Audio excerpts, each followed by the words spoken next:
Salam alaikum, bonjour les amis, dans ce troisième vidéo dédié donc au module Matplotlib de Python. Donc ce qu'on a vu donc jusqu'à maintenant, c'est comment donc tracer donc une courbe très simple donc avec la méthode donc plt.plot pour des ou bien avec un nuage de points avec la commande plt.scatter et comment donc customiser donc ces deux graphiques. Mais en réalité, lorsqu'on veut créer donc une figure, donc on commence pas toujours par plt.plot ou bien plt.scatter, mais on commence donc par d'autres choses que je vais donc le préciser maintenant.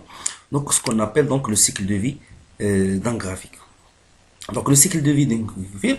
Donc généralement, lorsqu'on veut créer donc une figure, on ne commence pas par plt.plot, mais on commence par plt.figure. Donc normalement, on doit préciser qu'on va créer donc une figure et on termine par plt.show. Donc la première commande par commence c'est plt.figure et on termine par plt.show. Entre ces deux commandes, on peut mettre assez de commandes qu'on veut. Donc par exemple, ce qu'on peut bon, je vous donne donc ici donc un titre d'exemple. Donc, on peut commencer donc par PLT figure. Il y a donc un paramètre qui permet donc de déterminer donc la taille de notre figure. Donc, c'est un tuple. Donc, nm avec nm donc ce sont des valeurs qui sont en inch mais pas en centimètres. Après donc plt.figure, donc on va donc essayer donc de tracer donc nos courbes, soit utiliser le plt.plot ou bien plt notre pour tracer notre courbe avec un plt.plot, on peut utiliser aussi scata. Donc on va réunir donc ces courbes là dans une même donc figure. Après, donc, pour donner donc un titre donc à notre figure, donc ou avec la commande donc, plt.title, donc cela donc c'est facile, donc juste de préciser donc le titre donc entre sous forme de chaîne de caractères comme paramètre pour cette fonction. Et aussi on peut ajouter donc des étiquettes donc pour l'axe des x ou l'axe des y. Et la commande plt.legend c'est permet d'ajouter donc une légende pour notre graphe, pour différentes courbes qui sont dans le graphique. Mais attention pour faire fonctionner donc cette commande, donc le paramètre label du plt.plot ou bien de plt.scatter, donc doit donc être donc initialisé par une valeur.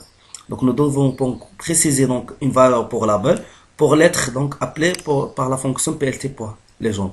Et on termine donc par la commande plt.show. C'est pour montrer donc ou bien visualiser nos courbes.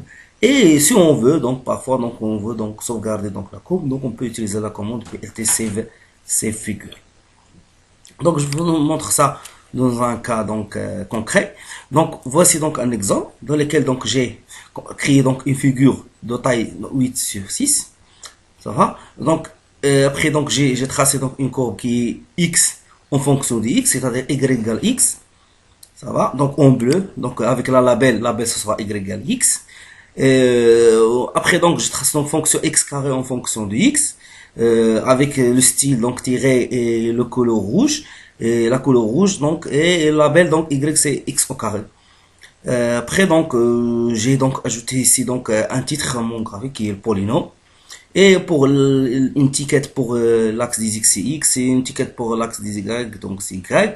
Et donc j'ai fait l'appel donc au label via la commande légende et je montre donc ma figure. Donc voici donc ma figure, ma première figure. Donc voici la fonction x carré et voici la fonction y égale à x.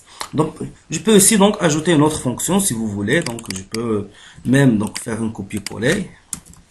Je peux ajouter par exemple la fonction 2x plus 3 par exemple. 2x, donc 2 étoile x, moins 1 par exemple. Ceci donc je vais l'ajouter donc en green. Voilà, donc et là ce sera donc fonction affine. Par exemple ici ça sera donc affine. Donc j'exécute.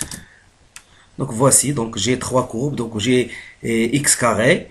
Donc c'est ça en bleu, y égale x, en rouge c'est x carré, en bleu donc c'est y égale x et en vert c'est ma fonction donc affine. Donc c'est ça donc ma légende qui contient donc les labels, les différents labels. Et voici donc le titre du graphique. Et ici donc il y a l'étiquette de l'axe y, et ici il y a donc l'étiquette de l'axe. Donc avec la commande plt.show, donc on a terminé donc on a terminé donc cette figure. Donc Après, donc, on peut commencer une autre figure. Par exemple, l'autre figure, j'ai commencé donc plt.figure. J'ai tracé juste seulement 3x plus 2 comme figure. Donc, voici donc l'autre figure. J'ai pas précisé donc le titre et les légendes. Vous pouvez donc les faire.